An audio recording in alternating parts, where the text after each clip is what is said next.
Assalamualaikum warahmatullahi wabarakatuh. Kami dari kelompok 1 akan menjelaskan tentang teori kebenaran untuk tugas mata kuliah filsafat ilmu. Pertama-tama saya dulu yang akan menjelaskan. Nama saya Muhammad Catur Istiqlal dengan NPM 2018 435 00133. Oke.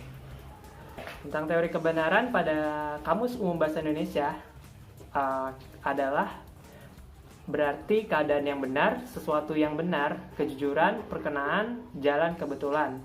Jawaban dari kebenaran tergantung pada kriteria seseorang atau kelompok dalam menentukan kebenaran. Pertanyaannya, apakah arti kebenaran? Jenis-jenis kebenaran menurut Antonius Murdianto Wingyo Pranarka pada 1987 ada beberapa kebenaran. Kebenaran epistemologikal, kebenaran hubungannya dengan pengetahuan manusia. Kemudian ada kebenaran ontologikal, kebenaran sebagai sifat dasar yang ada dalam objek pengetahuan itu sendiri. Terus kemudian ada kebenaran semantikal atau kebenaran moral, kebenaran berdasarkan kebebasan manusia dalam menggunakan tutur kata dalam bahasanya terlepas dari kebenar atau ketidak kebenaran tersebut berdasarkan kebenaran epistemologikal maupun ontologikal. Oke, selanjutnya akan dijelaskan teman saya. Jadi selanjutnya akan saya sampaikan. Nama saya Nur Afias dengan NPM 2018 435 Sifat kebenaran dibedakan menjadi 3, yaitu kebenaran berkaitan dengan kualitas pengetahuan, 2, kebenaran berkaitan dengan cara dan alat yang digunakan dalam membangun pengetahuan, contohnya penginderaan, rasio, intuisi, dan keyakinan. Ketiga, kebenaran berkaitan dengan adanya ketergantungan terjadinya pengetahuan, yaitu hubungan antara subjek dengan objeknya.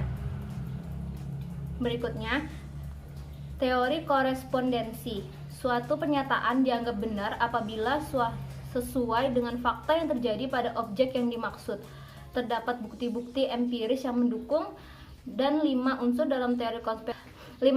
dalam teori korespondensi. Yang pertama, pernyataan, penyesuaian, situasi, kenyataan, dan putusan. Tokohnya yaitu Bertrand Russell tahun 1872 sampai 1970. Ya, saya akan melanjutkan materi selanjutnya. Nama saya Hilman Iksan dengan NPM 2018 4350 0645. Materi selanjutnya adalah teori koherensi. Teori koherensi, suatu pernyataan dianggap benar apabila pernyataan tersebut konsisten dengan pernyataan-pernyataan sebelumnya yang sama dan dianggap benar. Jika pernyataan ini bertentangan dengan data terbaru dan teori lama yang benar, maka pernyataan ini dianggap gugur.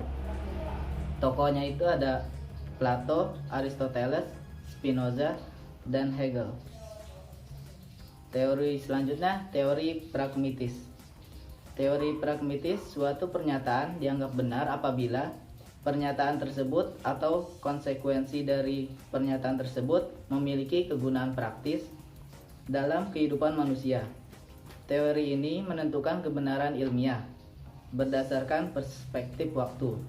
Dalam teori pragmatis, suatu pernyataan ilmiah dapat gugur apabila sudah tidak dapat memiliki kegunaan praktis, karena perkembangan ilmu itu sendiri yang menghasilkan pernyataan-pernyataan baru. Tokohnya yaitu Charles Sanders Peirce.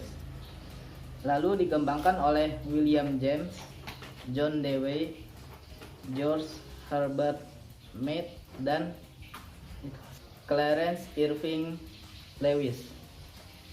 Materi selanjutnya akan dilanjutkan oleh teman saya. Saya ingin melanjutkan dari teman saya. Nama saya Mengalir Pratama, NPM 2018 4350 1330. Di sini saya akan menjelaskan tentang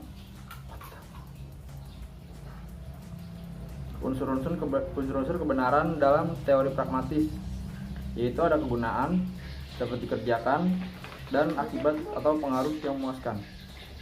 Terus di sini saya akan menjelaskan. Di sini ada makna workable. Yang pertama, jelas bahwa untuk menetapkan sebuah kebenaran maka perlu sebuah evaluasi apakah nilai atau makna kebenaran tersebut memiliki konsekuensi kegunaan praktisnya atau tidak dalam kehidupan. Selanjutnya, apakah sebuah pernyataan tersebut berfungsi efektif dan mengandung konsekuensi praktis yang memuaskan atau satisfactory consequence.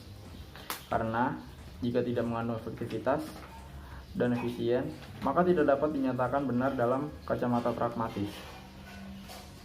Permasalahan yang muncul dari batu ujian kebenaran yang kedua adalah apa yang dimaksud sebagai konsekuensi yang memuaskan, yaitu menguraikan setidaknya ada 3 hal yang mencerminkan satisfactory consequence, yaitu pertama, sesuatu itu benar apabila memuaskan keinginan dan tujuan manusia.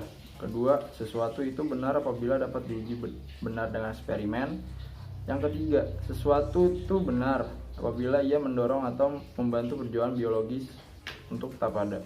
Yang terakhir, bahwa kebenaran itu adalah invensi atau penemuan kreatif, bukan suatu discovery. Terima kasih. Selanjutnya saya akan menjelaskan materi teori performatif. Perkenalkan, nama saya Rahamna, NPM 2018 43500 489. Teori performatif suatu pernyataan dianggap benar apabila diputuskan atau dikemukakan oleh pemegang otoritas tertentu. Kedua, kebenarannya terkadang bertentangan dengan bukti empiris dan tidak menggunakan rasio. Yang terakhir, kebenarannya dapat gugur apabila ada pergantian pemegang otoritas baru yang merubah pernyataan sebelumnya. Terima kasih. Kenalkan, nama saya Octavian Apriandi, 2018 435 Di sini saya akan melanjutkan tentang teori konsensus. Yang pertama itu, suatu pernyataan dikatakan benar apabila dihasilkan dari kesepakatan bersama. Yang kedua itu, syarat-syarat mencapai kesepakatan harus dipenuhi. Yang ketiga itu, menurut jargon Habermas, mengemukakan syarat-syarat dalam mencapai konsensus.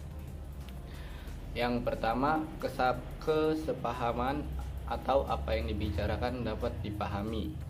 Yang kedua itu diskursus atau wacana atau ada dialog antar ide. Yang ketiga, ketulusan atau kejujuran, semua kepentingan dikemukakan sehingga ada keterbukaan. Yang keempat itu otoritas atau orang yang terlibat dalam konsensus memiliki kewenangan untuk itu sehingga keputusannya dapat dipertanggungjawabkan. Presentasi dari kelompok kami, kurang lebihnya mohon maaf. Terima kasih.